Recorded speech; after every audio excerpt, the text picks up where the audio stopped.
Welcome back, everybody. She's the first Indian-American woman elected to the U.S. House of Representatives, and she's from right here in Seattle. She also just got back from visiting her family in India. Please welcome U.S. Representative for Washington's 7th Congressional District, Pramila Jayapal. It's so good to have you here. Thanks very much. So let's talk first of all about being the first.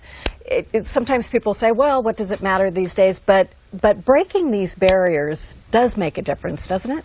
It makes a huge difference. And I think it makes a difference for the lives and possibilities of people who are out there who think I could never do that. And then they see somebody who, for whatever reason, they identify with, and they say, you know, that's a possibility for me. So it's been really wonderful to see young women of color in particular get so interested in politics and realize that they also could be the first. Not just the Indian American women, but women out there from different nationalities, ethnicities. Exactly. So it's been really wonderful to see that. One of the best parts of the job in some ways. Inspiring little girls all over the place. That's right. A very good thing. Exactly. Tell us a bit about yourself. You became a U.S. citizen 2000?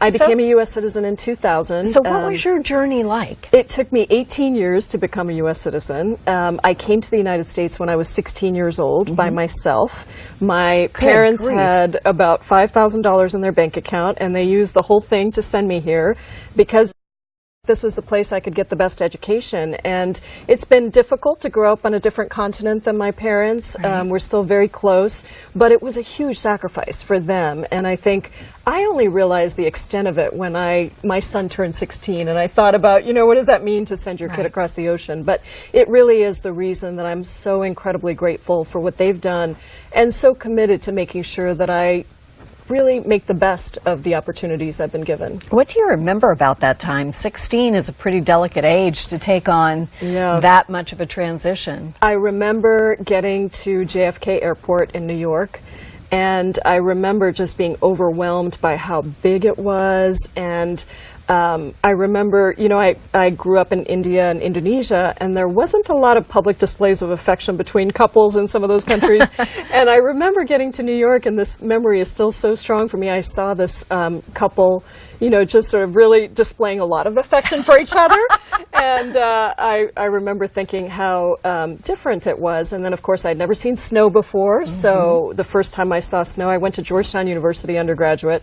And the first time I saw snow, I and a friend of mine from New Orleans, who had also never seen snow, we ran out into the snow with no gloves, no shoes, no, you know, and then of course to experience it and catch snowflakes on our tongues and, you know, make snow angels. You should enjoy it. The day you became a U.S. citizen, what was that like? It was an amazing experience. You know, it took me a long time to become a U.S. citizen. I think a lot of people don't realize how complicated the process is and how difficult it is. And so I had gone through a series of visas, and I finally went to become a U.S. citizen. I almost lost my permanent residence, which is a step right before citizenship, because I got a fellowship to go live in India for a couple of years, and my son was born 3 months early. So he was about this big. He was 1 pound, 14 ounces. He almost died, and in order to preserve my legal permanent resident status, you had to come back once a year, and I was due to come back with him, but he got born early. So I ended up, I couldn't leave his side. He could have died at any moment, and I said, you know, I just can't leave. And they said, well, if you don't come back, you're going to lose your permanent resident status. So they took it away from me, and then I was able to really work hard to get it back, come back to the United States, and then immediately, as soon as I was eligible, became a citizen. So that moment of going in, when you take the Pledge of Allegiance and the Oath of Allegiance to this country, and you see people from all over the world I always cry when I watch these ceremonies. It makes me so patriotic. I didn't know I was going to feel so emotional, but it was a very emotional moment, and I felt so much gratitude to be able to become a citizen of this country. And I also realized, once again, how difficult the whole process is. And I ended up, of course, working for another 12 years later as leading one of the largest immigrant advocacy organizations in the state, one of the largest in the country. And now to go from that, you know, a 16-year-old with nothing in my pocket, to being the first Indian American woman ever elected to the United States Congress is just, it's such an honor. It's amazing. And that's the American story, It right? is. That's It what we really dream is. about.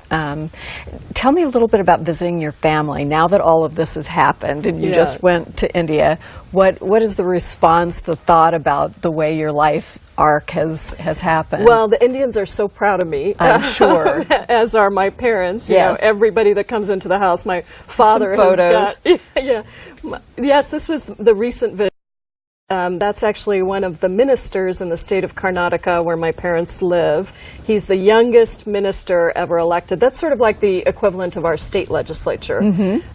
So we had a wonderful set of meetings with entrepreneurs there and people who, about shared interests between Seattle and Bangalore. But my first visit back as a Congress member was actually in April. I was invited by leader Nancy Pelosi, Democratic leader, to go on a delegation.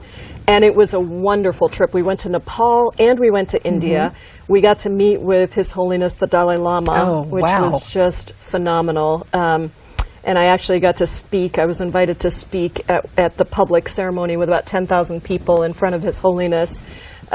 Really a remarkable visit. And I met with Prime Minister Modi. And I think, there's so many things that the world's oldest democracy and the world's largest democracy share. And so my particular connection as an Indian American, with still some ties to India, obviously, with my parents there, I think gives us an opportunity to look into each other's cultures in a different way and really think about how we work together towards common goals for both of our countries. And what we can learn. So do your parents just go up and down the street yelling, "My daughter's a congressperson in the U.S.? That's what I would be doing." They sort of do that. When I was elected, they live in an apartment building, and the custom is that you have to go out and there's my mother. There she you is. have to go out and give sweets to everybody, as sort of celebrating. And so not only did she have to give sweets to everybody in the building and all of but she had to go down the street to every single building manager, Goodness. every worker got to share in the joy of their daughter becoming a United States Congress member. That is pretty cool. Thank you so much for visiting with us Well, and just thank letting us get to you. know you on a personal level. Appreciate it so much. Thank you so much.